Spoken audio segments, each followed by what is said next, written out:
Hello and welcome back to another episode of Gifting Good Oxide. Welcome back, Sydney. Thank you, Sebastian. Good to be here again.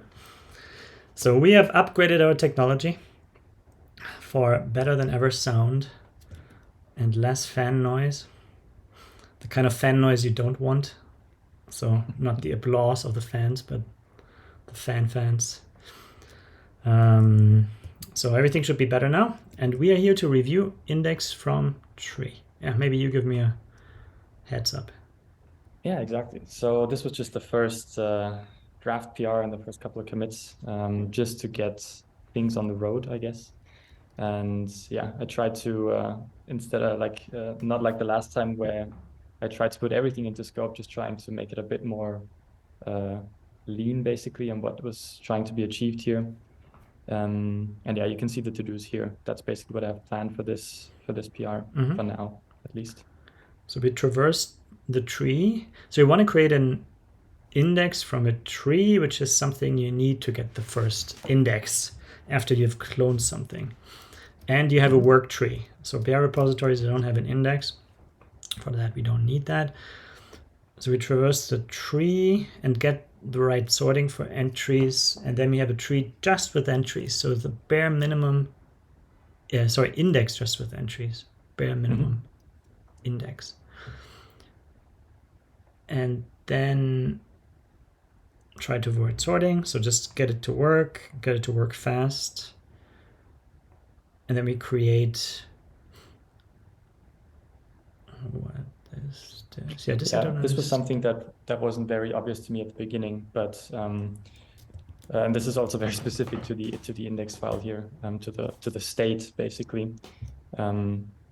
But these files do not exist yet on disk, right? And the entries have a stat property basically that cannot be filled at that time. Sure. So I have to represent that somehow, and that's all that task is, basically find a way of doing that in a good way. Yeah, I think this should just be like, I mean, ideally, if it's not too terrible in Rust, I think this should be just like Git does it, because Git has the same problem. What does Git do? Just everything zero and it's special or something like that. I'd expect the data structure of the entries to be the same, because Git definitely has no enums or anything. I think Git has pretty much the data structure. Absolutely. Yeah. I mean, that's what I'm doing at the moment, just having everything at zero. I'm just not sure how this will be used in the future. And I thought maybe having a data structure that represents that is nicer to have. But, let's defaulting everything to zero also works. Yeah, let's just leave it like this. Have to stay close to Git until we really know what we are doing, and we think we can do better with a different data structure, because it's right now it's pretty low level and pretty plumbing, so to say, but that's okay. Yeah.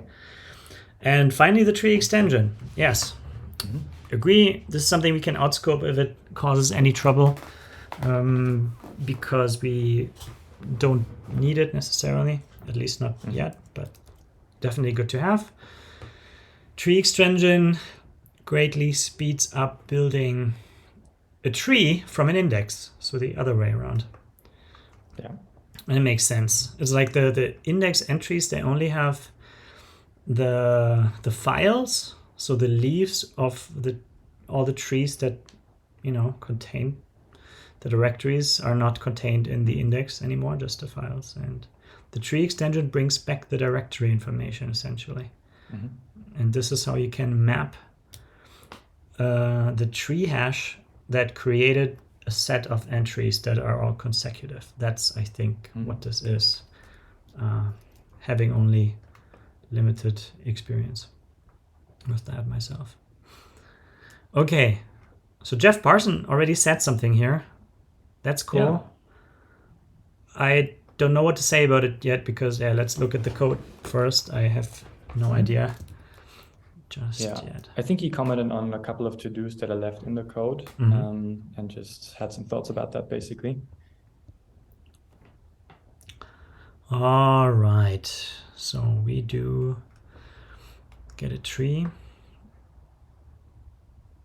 as an ID, and we have a function for finding things. This is still the old version of the function, as is But maybe it's because of traverse. This is what, yeah, this is exactly what the breadth first takes as well. So I see. I just started with this. Makes sense. I remember because I also fiddled with this. All these, they're supposed to be replaced with the result version of that. Okay. But I tried and it breaks some other parts that I couldn't fix yet. I fixed it for a few occasions, but this particular one for the traversal, I think I couldn't fix. So we'll just leave this for now. Okay. Let's outscope it. Or maybe I will try again one day and not be discouraged. Just let the tests run.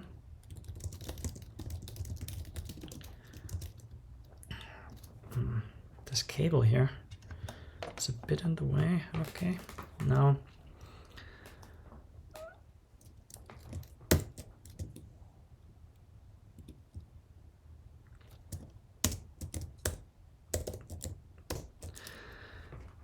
okay, here's the message. Let's update. Okay, but that being said, because I'm using the breadth first function here, and as Jeff pointed out in a second comment, it might be smarter to use depth first, because that might give me a better sorting, or might actually give me the correct sorting straight away. So yes, the depth first traverse function doesn't exist yet, so that might have to be written, and then for that I could already use the new form of that find function, right? Yes, because nobody else uses it. Shouldn't break any existing code in the good oxide code base. True. Yeah, implementing depth first well is probably something for another review session or kickoff session. There's a reason I did breadth first, for sure. But maybe I'm just overcomplicating it. I'm quite stupid with algorithms, that's for sure. But I think this depth or breadth first is well implemented, but also, yeah, what do I know? Probably that can all be faster. Anyway, we do a breadth first search. This recorder, that's interesting. It gives us a vector of entries. It copies a lot of stuff. So for me, that's also just the first version here. As in make it work, as we can optimize allocations later. Path storage, optimize size, estimate size based on what's there, huh? So that you can start. Yeah, I saw that that this is how it's done in the git index, in some other modules of the git index crate, so where you actually read the index in. And yeah, I thought we could do something similar here probably. Yeah, nice, I agree. Insert entries directly into the correct position. Yeah, the sorting that has to happen, yeah. So this is the other thing, huh, that you are assuming or maybe accidentally, I don't know, the B string comparison works the way you want. That was one part of it, and also the way that these are being sorted, because it took me a while in the git index documentation. They just say it's being sorted by name, and sometimes name means object ID, and sometimes name means path. And then there's a second condition that this is being sorted on. So all I'm saying here is don't forget to double check that sorting.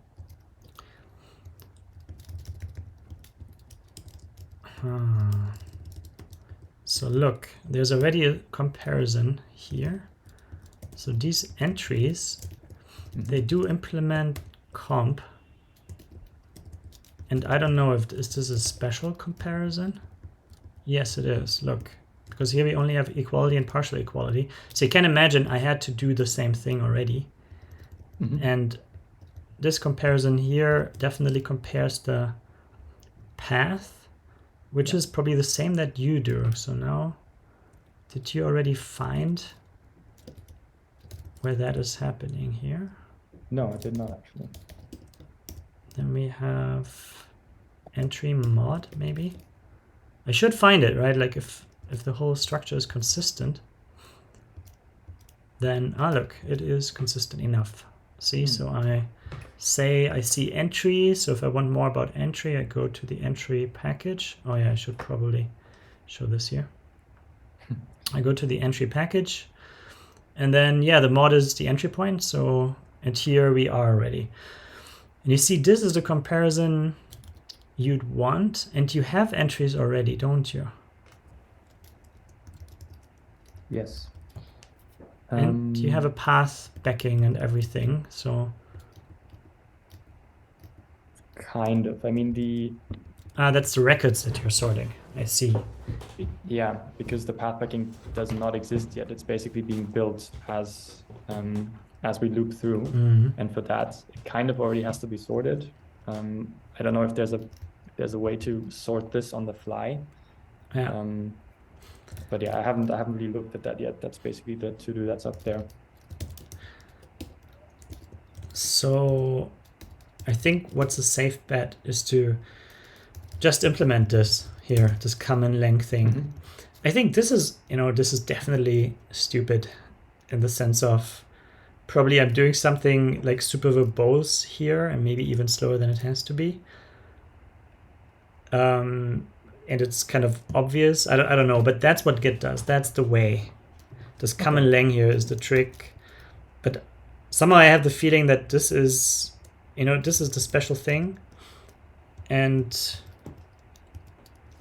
yeah, the stage also plays a role, interestingly. Stage doesn't play a role for you because everything is stage 0 with a new, with a new tree. But this is it, and you can just implement this. So let's keep track of this in the session notes. All right. So we do have the comparison. I think this addresses one of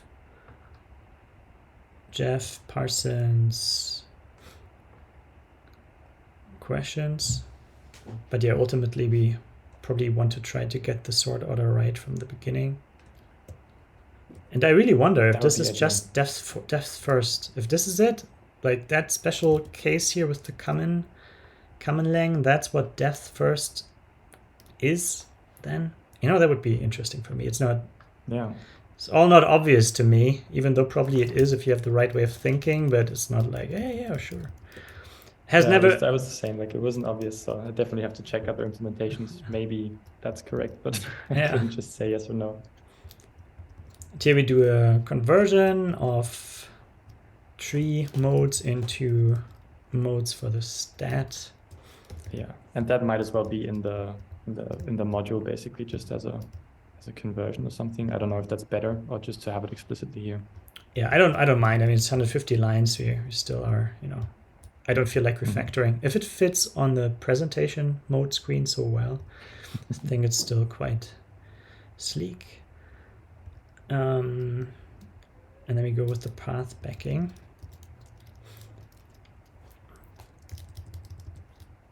And then we keep the range, and that's what this path start is for. And that's how we store our path. A stat that is essentially defaulting here. Yes, there is no default for this. Could be. Could be, right? Yeah. It's okay to spell it out for now because it keeps us thinking, is this what a default looks like, or is there more? But once we know, I think we can also make it default because everybody knows that it's basically zeroing out all the fields that can be zero defaulting everything. And the ID. Yeah, this is all copies here. The new mode, the path. And we have to collect this in yet another end back. Here I just see this and I say, yeah, we might be able to be super smart about stuff sometime.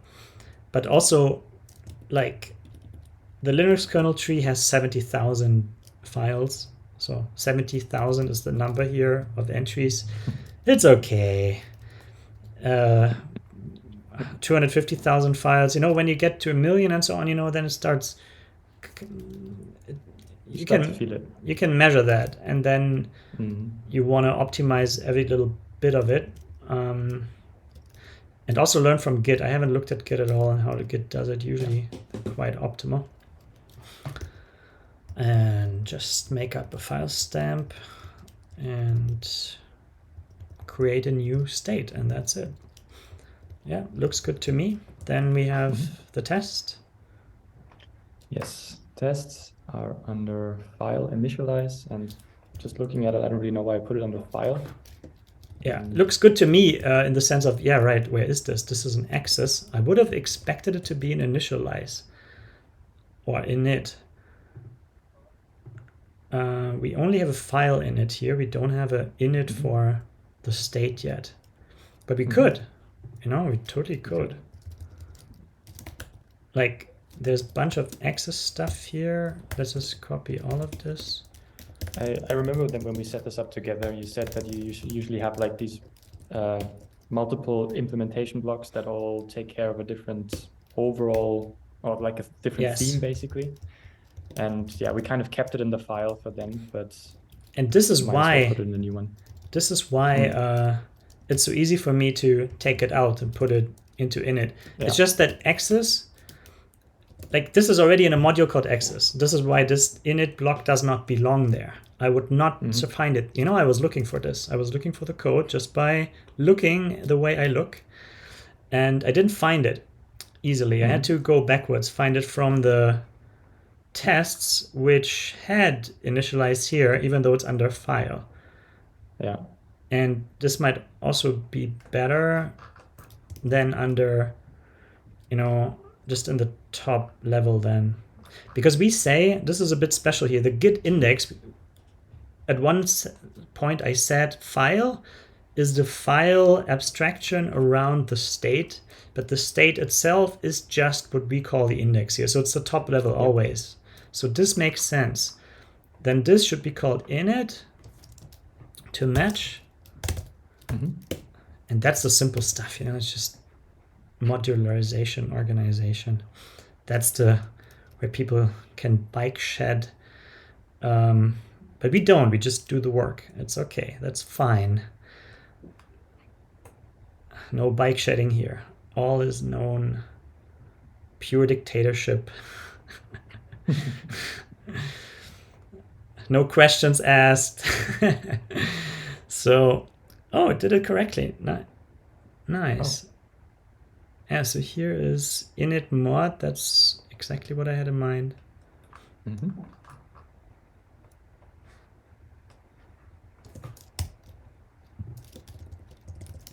And let's see if this is already part of that pulls in the index. All right, so that should work. Now, duplicate definitions, because it's still here. Oh. Now there should be a bunch of unused imports. Oh. Okay, I'm looking on the secondary screen here. It's a bit easier for me to do the cleanup. Okay, that's refactor. So now we have init here on the top level, and we do have it in the same position. That looks better already. Yeah. I mean, now I can find it. It follows the rules, and this is a bit, you know, this is because of the integration test rules. You have to. Oh no, wait, actually I'm wrong, because this is the top level here. That's one integration test each, and they pull in this module. So we don't need this to be its own folder. Oh, I see. Okay. I was thinking it needs to be so that it doesn't get picked up as an integration test, but we're already one level down. So that's more like it. Okay, compiles just fine. There's lots of debug code. The test works. We didn't really look at the test yet. So split index we can't do yet because we can't. So I generally left the stuff in there as a goal to uncomment this at some point, but it wasn't quite the time yet. Not to forget about it. Yeah, hard to not to forget about things without a way to make it obvious. I find comments hard, you know, like I'm always just deleting them and leave it to do somewhere, but I can see why you would do that. It's more like, yeah, it's basically, I understand what you mean, but this was also still like a work in progress, and I know that I will be working on this further. That's why it's more like a, okay, you do uncomment this, but I you see shall, what you mean, and I'll clean it up for sure. You shall keep the comment then. Then we get that fixture. Open, oh yeah, this, by the way, in all plumbing crates, it's more of a philosophy thing. Find X. Don't use it like this. Oh. Always like this. Because people should only ever see this. This is the default. People use git something, that's it. Not git2, but git. You know, it's a downgrade, but also an upgrade, but it looks much better. And this is why everywhere. And it's really so much better. It's like, I optimize for this. It must feel good when you use the path through git, and you must reach everything through that. And it must make sense. That's the purpose. Yeah, that's pretty cool. Head commit, you know, all these extra head function, head commit, head ref, head name, head ID. It's just like short little things that people usually want from their head. And it's definitely convenient. Yeah, when you look at the dance you do with Git2, you know, it's just different. It's not so much fun. I was already thinking, what shouldn't there be? Yeah. By the way, in your case, like for this, right? It's the way to do it. I wouldn't know how to do it better, except for maybe one try just for fun. You can do ref parsing now, right? So I've had this at the beginning, and it works, yeah. But I thought that feels a little, backwards, not using the actual API. So the tree, yeah, but you know, it's efficient. I implemented it. It's efficient. You can do that. Yeah, sure, there is some overhead to this, you know, but it's all, I think it's quite neglectable. But sure, there is overhead to this. Like, it's more like here we might prefer readability, so we want the tree ID. And the only thing is you might not save much, you know, because here in this case, we have to unwrap. And then we have to get a single one. And then we have to unwrap again. So line size comparison. Look, it's even in the same spot. It's funny. So yeah, I can see why. But also, there's something that I mean, I did that intentionally, you know, so that you just can change stuff. And at some point, you can, of course, get rid of the unwraps and just make it. Maybe you can already do that, and just because you use assertions primarily, and they panic. And if this is more or less stable, I usually immediately do that.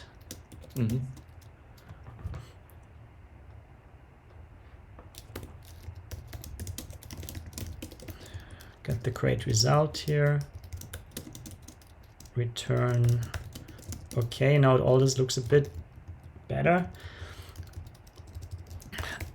And what Git2 has is git ref parse single. And this then packs everything into one. And I think this is what we need. Like, chaining it is consistent, and that's what you can do, of course. But most people do this. And it's still kind of long, but I think Git2 is just as long, so it's okay. They also call it ref parse single. I think this is what Git Oxide needs. And then it needs its own error type, because you have to fold the not found, not even a single one. You have to put that in there. So, but not a big deal. Let's put this on the list. Yeah, it's something you could do if you wanted to. It's a little exercise in making the API nicer. Sure. But your call, really. If you feel comfortable doing it, one little test. I will take a look, yeah, absolutely. It's sometimes, you know, when you are upset about algorithms and don't want to do that anymore, you can do something that is straightforward and really just, you know, just putting code into the right place and some documentation.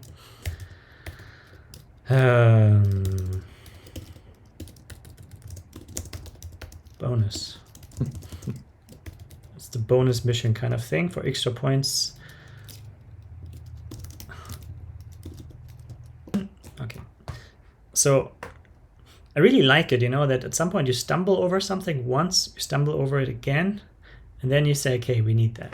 And that's how APIs get good, I think. Yeah, sure.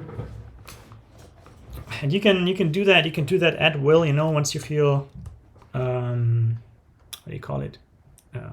Confident that it's the right thing, then you're probably right. Mm-hmm. Okay. So now the question,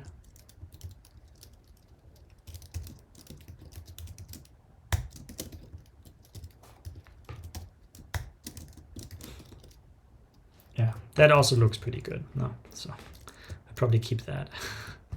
Very clear. Yeah, very clear. And then we open, oh yeah, we open that index directly. But why? You're such a purist. You're such a plumber. You're such a plumber. Because of course we can do better. We can just do this. Oh, yeah, I didn't think of that. And that gives you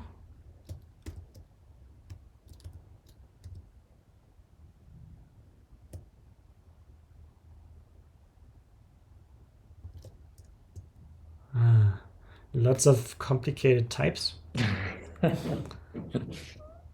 But it's a shared snapshot that has the value. So this is an auto, this is the fancy one. You can also just say open index, and open index just gives you an instant copy of the index as parsed. Mm-hmm. And it reads, you know, the configuration of the repository and so on. Mm-hmm. And this gives you, I mean, this is shorter, right? So that should still work. Yeah, for sure. And the tests still run. You have to trust me on that. But the second screen says they run. Cool. And it's also relatively new that there's the index that updates itself. So if it was written previously, but we, you know, when you load it, when you call this, it's cached and it's shared among repo instances. So if you clone this one, they share the same index, obviously. But it's read-only entirely. But when somebody writes the index in the meantime, next time you call index, it checks if it changed, and if it did, it reloads it. Yes, and this updates itself for all the instances. It's a shared thing, after all. Is it for all instances or just for one? I think it's just for one. I don't know. Yeah, I think it's just for one. So it breaks free, so to say, and the one who asked for it first gets the first copy. Should be fine. Anyway, then we call the function under test and give it a way to get tree iterators. See, so ultimately the goal is to have that. Yeah. No okay anymore. No degeneration of errors. And then a bunch of debug printing. Okay. That will go. This is just for now. Will go eventually. Print line and an extra line. This is why it looks like that. Understood. Okay. Then actual entries. Just for visualization, huh? That's mainly because I wasn't really sure. I think it was part of the sorting, figuring out how that works, and I was a bit confused that they all have the same object ID, but it makes sense because they're empty. So just for visualization. Same object ID, just to. Right. I see this here for everybody. Yeah, true. Exactly. Yeah, true. Initial confusion, I share that. Like, okay, what? But it's just a demo repo that isn't real, isn't very real anyway. This might be something, by the way. Yeah, Let's outscope it, but do it next. Let's call it out of scope, but next up. Something like GX index. Do we already have some GX index stuff? GX index? Yeah. I mean, now it's under free, right? Yeah, it's still under free. It's shouldn't be anymore, but it is. But yeah, things happen after. Things happen when it's time. What about read tree? And then you can, we can keep it free. These are easy and loose, and you can just do stuff without thinking too much. Because the user controls everything, it's very, very plumbing. And you just call this read function and create a new tree, and then you can investigate, inspect it with the existing index capabilities here. And just get a feel for it. Verify it as well. Verify big indices, try the Linux kernel tree, this kind of stuff is much easier with that. To try things with big repos. Something like that. Okay. Okay, compare states, that's the meat of it. Yeah, more comments that will eventually get uncommented. Okay, good. Verify entries, that's exactly what you always want to call. There's verification for everything in an index, just call it. If there's no verification yet, it should probably be there. But I think most things can verify themselves. And then the entries length should match. Yeah, here, I mean, I have uncommented to compare the entries themselves, but they're actually never going to match because of the stats that we basically default to. So I might do some sub comparisons or just leave it at the length. Yes. You should probably compare as much as possible. It's just a question on how approachable it is. Like, something you can always do is to do an iterator comparison. So you get an iterator and then you map it into something you want to compare. Okay. Like ID we don't want, mode we should want, right? Mode should work. And then we have comp, and that does a comp on another iterator that also has this type. And you can make this a tuple later, right? And then you can compare multiple things at the same time. And here we do expected entries, iter map, same thing. Okay. And that should in theory already work. It's always useful to make it count, like put it into an assertion. Something. And this gives us a comp. And I think currently this is equal. Is this available? Oh yeah, this is available. I thought some of these utilities are not yet available. So it did work. So that can be extended, I guess. So yeah, I can just make an entry with the stat defaulted basically and just compare the entire thing. Yeah. Yeah, or compare what you want to compare, let's say. This is the point of this. And once the problem is when this doesn't match, then you don't see what doesn't match.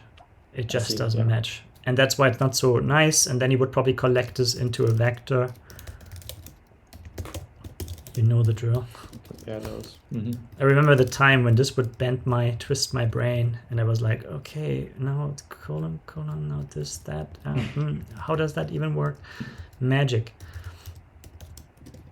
And this is probably, the comp version you would do in production code, because that's efficient. You don't actually allocate. But here you do want to have some sort of convenience. Some visualization, yeah. I don't find it convenient to write this Troverfish stuff. I don't like it at all. No, but I mean, the output of it is more convenient to read. Yeah, definitely. More user-friendly. And that's preferred here, clearly. And you can add more to that. And yeah, I think that should be it. Being able to test the path backing one-on-one, that's actually really nice. This means a lot. This means it's really, you know, it's tightly packed. That's how it's supposed to be, one after another in the right order already. And having it in the right order is also important, right? Then, yeah, stuff that is close together in the index is actually close together in memory. And that makes, I choose to believe it makes a difference. I haven't measured it. Git also has an optimization like this, also has a memory arena where stuff is tightly packed and it only locates individual chunks of an arena. Similar principle, but we're not that advanced just yet. And maybe never will, honestly. If it's fast enough, I'm good with that. But if it's slower than Git, then I might not be good with that. But we don't have measurements yet. Okay. And that's, yeah. So I just committed this refactor commit, and before I forget, push it as well. By the way, what you thank you, GitLFS. What you see here, this prompt is Starship. So it took me a moment to get used to it. I customized it a little bit as well, but it's not just any Starship. It's Git Oxide powered Starship already. Mostly Git Oxide powered. It also calls into Git still, because Git Oxide can't do certain things yet, but it's already there at your fingertips and gets invoked every time I hit enter. So that's neat. That's you know, why you want things fast and lazy and efficient, because yeah, it's really, otherwise it would do a lot of unnecessary work each time I hit enter. And it's cool. Yeah. Favorite feature of Starship, if you don't use it yet, is took 2 seconds. This is money. This is really nice. Yeah. Like, then you actually see how long you wait, and you always think, yeah, probably it was a minute. No, it was 5. Optimize that, you know. And that's really helpful. And be better. Yes, be better. And that could be it. That could be our session. It's going to be interesting to see how this evolves. Yeah, I think we went through everything. And it's time to say goodbye, and let's do these more often now. Thanks a lot for watching, and absolutely, have a good day. Bye-bye. Thanks. Bye-bye.